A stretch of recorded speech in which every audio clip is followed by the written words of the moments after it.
Welcome to our channel. Today we how to disable PartnerStack referral tracking, quick tutorial step by step clearly. To disable PartnerStack referral tracking, start by logging into your PartnerStack account. Once logged in, navigate to the dashboard. From the dashboard, locate the profile icon at the top right corner of the page.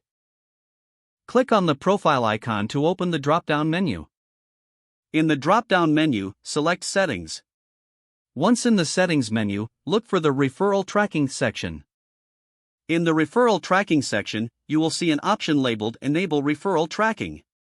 Toggle the switch next to Enable Referral Tracking to the off position. After disabling the tracking, scroll down to the bottom of the page. Click the Save Changes button to confirm your adjustments. Once saved, exit the Settings menu. You have now successfully disabled PartnerStack referral tracking. If the page does not load, refresh the browser or try again in a private or incognito window.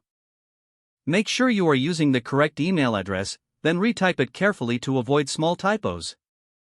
If your password is not accepted, use the reset option and create a new strong password you can remember.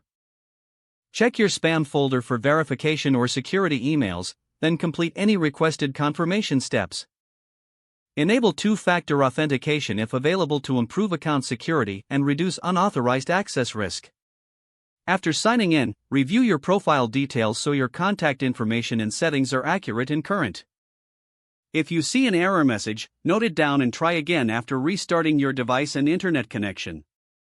Log out when you finish, especially on shared devices, to keep your account and payment information secure. If the page does not load, refresh the browser or try again in a private or incognito window. Make sure you are using the correct email address, then retype it carefully to avoid small typos.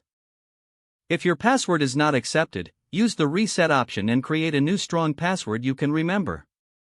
Check your spam folder for verification or security emails, then complete any requested confirmation steps. Enable two-factor authentication if available to improve account security and reduce unauthorized access risk. After signing in, review your profile details so your contact information and settings are accurate and current. If you see an error message, note it down and try again after restarting your device and internet connection. Log out when you finish, especially on shared devices, to keep your account and payment information secure.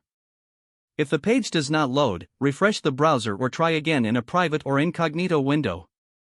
Make sure you are using the correct email address, then retype it carefully to avoid small typos. Don't forget to like this video and subscribe to our channel for more step-by-step tech guides.